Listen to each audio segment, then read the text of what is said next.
Mr. Chairman, just want to thank you for the way you set up this meeting, particularly some of the conditions about being positive. I think it's important that in order to move forward with things here at the beach to be a success, there's got to be a level of respect.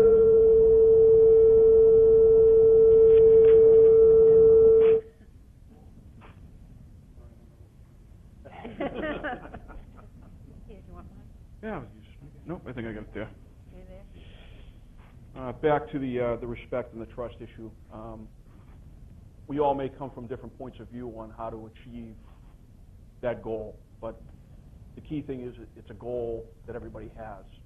And the fact that we could hold a meeting here, even with the passionate levels that we sometimes feel here in Hampton, that it was done with respect, and I think that breeds a level of trust amongst the stakeholders.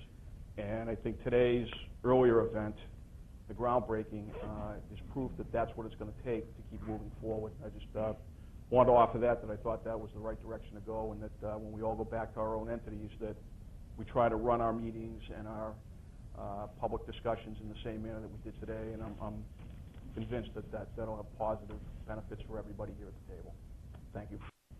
I'd just like to say that I also own a business out at the beach, and not that it hasn't been as long as most of you people. It's only been 4 years for us, but my wife and I moved here 10 years ago. And when we just decided to open up the beach, we did it because we love it here. We wanted to thrive here. We wanted it to be a year-round business, like we saw in one of the flyers. And it used to say on the sign coming over the bridge, a year-round resort. It would be wonderful to have this place a year-round resort. We're committed to being there year-round. We've been open for 4 years, and it's been 365 days, just about, except for holidays. I don't know how many business owners in this room would want to be open year-round. You know, I know we do. It would be great if they all could be, right on the beach, people coming in every weekend, even in the wintertime. But there's got to be something here to attract them. You can't have 4 businesses open. Nobody's going to come for that. You know, we've seen the decline in the weather, in the wintertime, the flooding we've had. Some businesses decided to stay open in the winter, some decided not to. It's been less and less each year. That's not doing us any good. You know, we need the commitment from everybody that, hey, this is what we're going to do, this is our product, this is the entertainment we're going to have, or whatever it is you're selling. It has to be there. If it's not there, they're not going to come. If it's less and less, it's just going to disappear.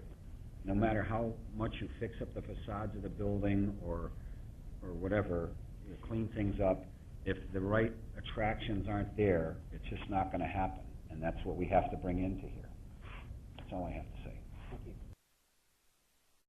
you. Thank you, John, for your efforts. As I listened today, I tried to focus in on specific items that we and I perhaps could assist in.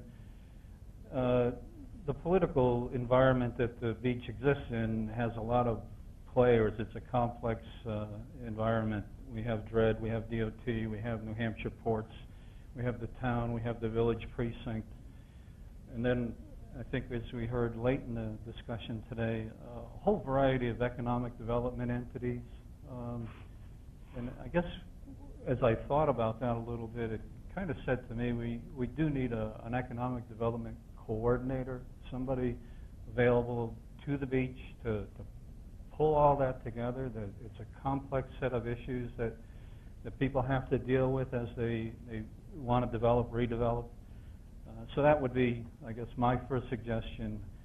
The second thing I heard was a variety of zoning issues, and it surprised me a little bit. One of the hats I wear, I sit on the Hampton Planning Board. And particularly the architectural overlay districts. It wasn't said quite that way, but that's really what I think people were talking about, including signing. One of the things I intend to do, in fact we're meeting in about an hour, is to bring that to the planning board. The planning board is the place where the zoning ordinance gets initiated. I was surprised at the level of support of that. By various beach businesses. It came up several times.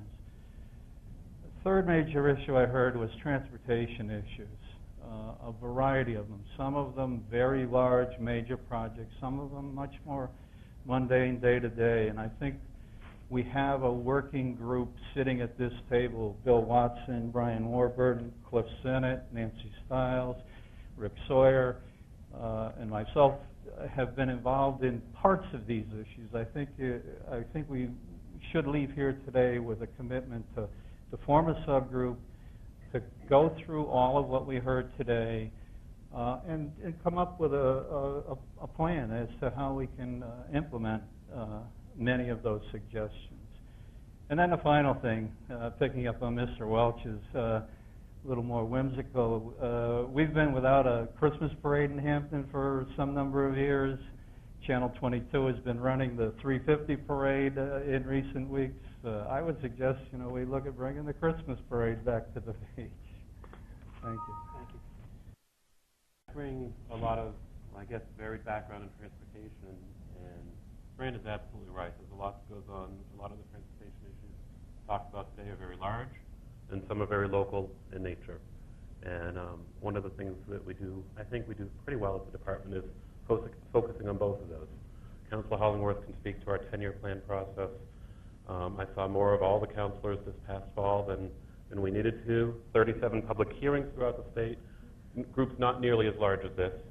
Some groups with only 1 or 2, some with 30 or 40 people, but all people interested in large transportation issues. So when we talk about access to Hampton Beach, we talk about toll roads, we talk about 4-lane bridges, we talk about intermodal facilities at 101 and 1 or 101 and 95.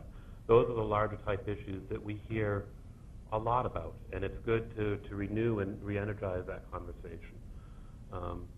We also manage a lot of local programs. Chuck talked about the stimulus-funded rail trail in Laconia. Well, it's also in Northfield and Franklin. I also spent time with the union leader and a couple of other newspapers today. The Salem Rail Trail Alliance is celebrating a multiple-mile trail that was just funded at about $1.25 million over the next couple of years to stretch a rail trail through Salem, Wyndham Dairy, reaching ultimately towards Concord as their goal. We heard about beautification, we heard about speed bumps, traffic calming, walkovers, sidewalks. What can we be doing? Those are all opportunities that our agency, my bureau specifically, works on with communities. What does it come down to? Local priority, communication, which is going again today. It's always happening. I think our monthly meetings at a commission level are very productive in that regard. That communication at a broader level is very helpful to me, and I'll take Fran up on his challenge of the commitment to that subgroup to work in that direction. But it does take a commitment and a prioritization effort at the local level. We have many funding programs available. I heard a comment earlier, I think it's Glenn, I think you made the comment about federal strings. Some of those programs come with federal strings, some of them don't. Some of them require local financing as match, some of them do not. But we come in with opportunities, and to hear that conversation today, and as I took away 2 of the big things as trash and transportation, I'll take on that transportation challenge with all of you on behalf of the department. I think, a real life today example is Mike coming down and meeting with folks to figure out what can be done with the work that's going on right now with the redevelopment effort, and what can the department do to help with sidewalks and looking at Ocean Boulevard. John is an absolutely tenacious individual and a champion for this area, and he has called and met with the commissioner numerous times, and we share that commitment as well to not only look at the area that Mike came out and looked at today, but to look at all of Ocean Boulevard. What are we doing along the whole area? What do the sidewalks need? What do the areas need? And I think this is an exciting time, a great, perfectly timed event, John, for moving that forward.